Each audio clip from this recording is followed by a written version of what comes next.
Hello, my name is Christopher Bailey. I'm the Arts and Health Lead at the World Health Organization, and I would like to thank Hope for inviting me to participate in the Ubumuntu Festival, which I believe is both a Rwandan festival and, by virtue of this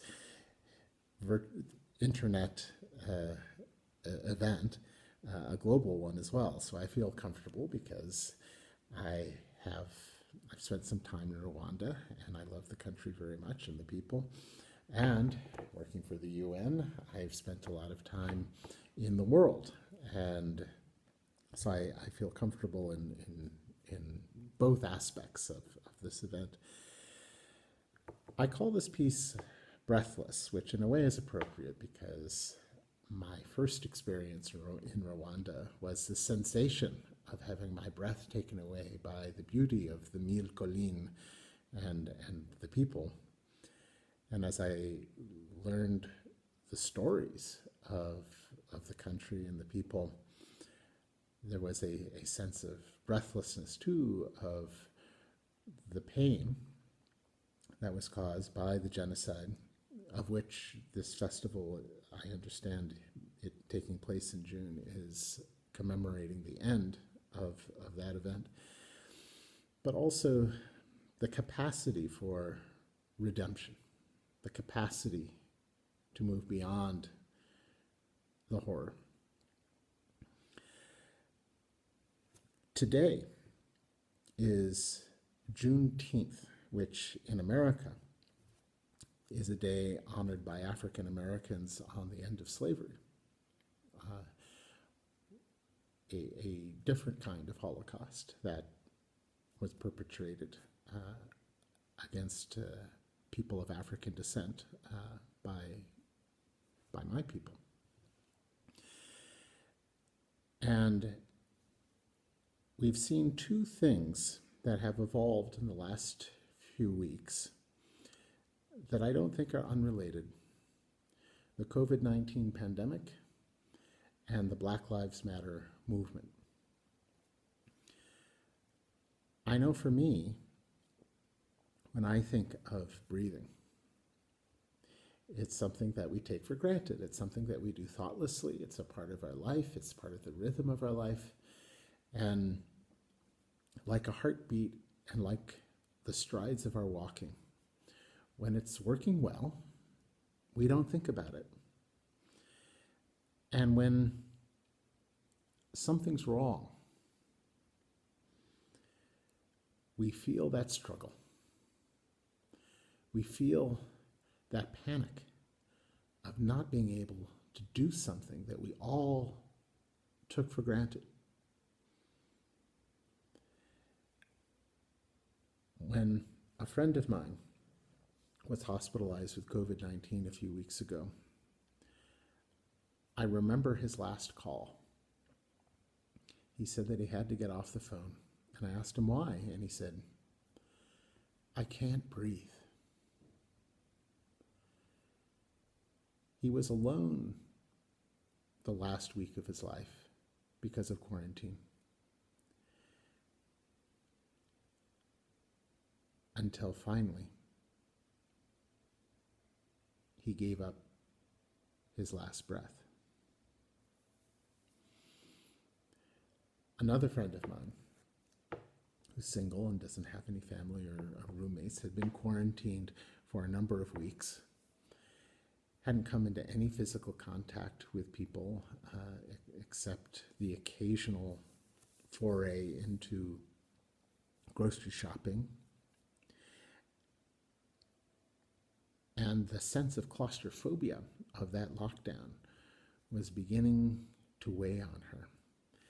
And I asked her to describe what she was feeling, and she said, "I can't breathe."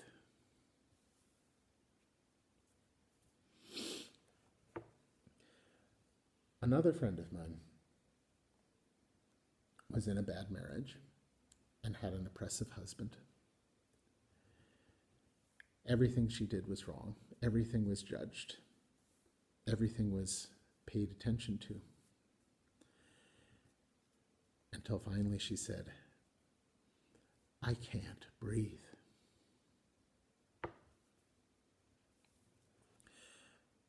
Across the internet, on social media, on news broadcasts, we've seen an image of a man held down by police with a knee to his neck, who said, "I can't breathe," 16 times in 8 minutes.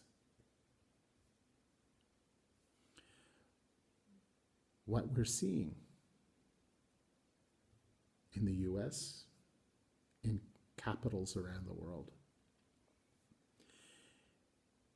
is a growing recognition that we need to be able to breathe physically and spiritually. The word spirit comes from the Latin, which means breath. That when we can no longer breathe, we expire.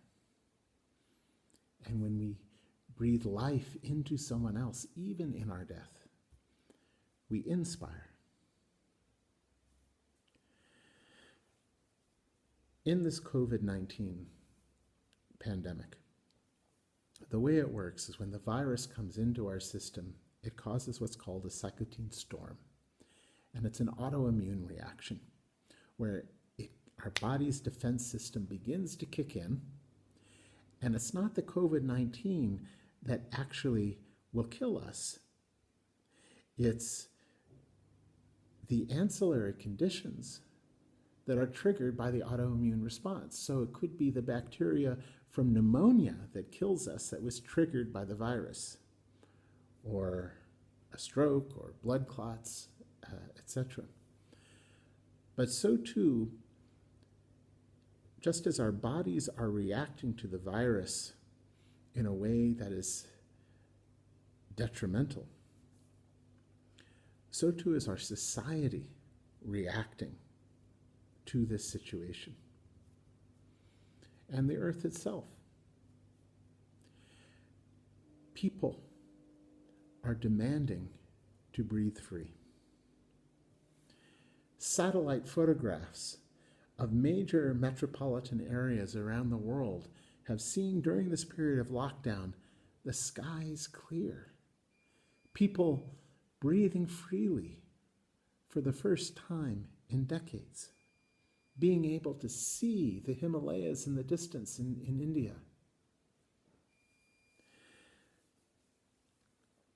This awakening is happening all over the world. And maybe in this lockdown,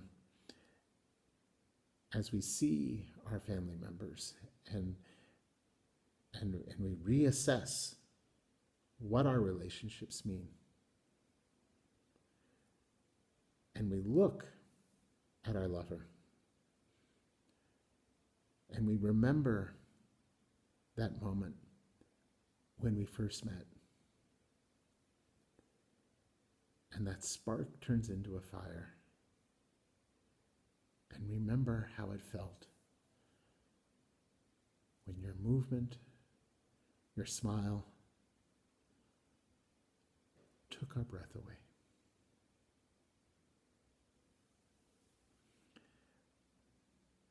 As an American, the first time I saw the Statue of Liberty, I read the inscription on the bottom, and it's very famous, but I'd like to draw your attention to it. It's not just for America, I think it's for the world. It says, "Give me your poor, your tired, your huddled masses, yearning to breathe free." So when this pandemic is over, and it will be over, breathe free.